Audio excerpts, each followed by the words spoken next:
معنا من الرباط مراسلتنا فاتحة أو علي. أهلا بك فاتحة، معي طبعا في رادار الأخبار.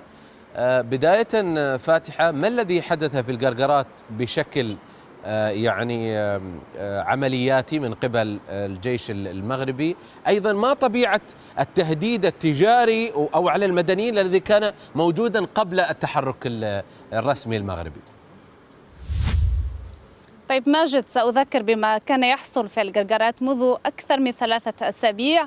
يعني كانت هناك عناصر من البوليساريو تسللت عبر من الجانب الموريتاني إلى منطقة القرقرات العازلة، وقامت بعرقلة الطريق وحركة السير، سواء تدفق الأشخاص أو السلع عبر هذا المحور الطرق المهم الذي يعبر منطقة القرقرات ليصل المغرب، الجنوب المغربي، بشمال موريتانيا. يعني منذ أسابيع وحركة نقل البضائع والأشخاص متوقفة بسبب هؤلاء الذين أصروا على إحداث هذه العرقلة.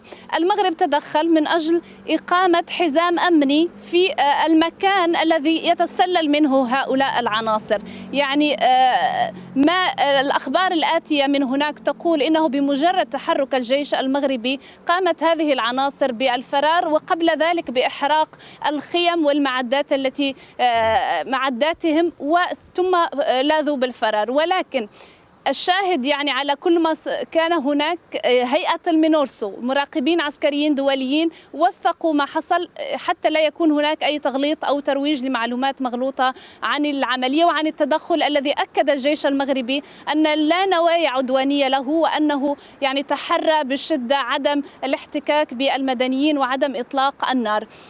المغرب اعتبر يعني منذ أسابيع وهو يدعو الأمم المتحدة إلى التدخل من أجل ثني هذه العناصر ومن أجل دفعها إلى إخلاء هذه المنطقة التي المفروض أنها منطقة عازلة.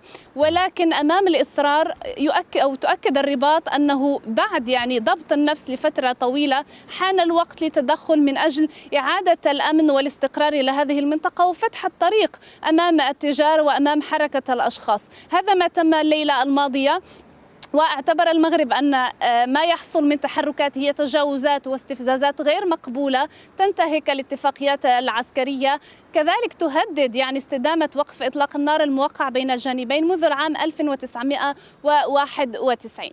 نعم، إذا كانت معي من الرباط مراسلتنا فاتحة أو علي.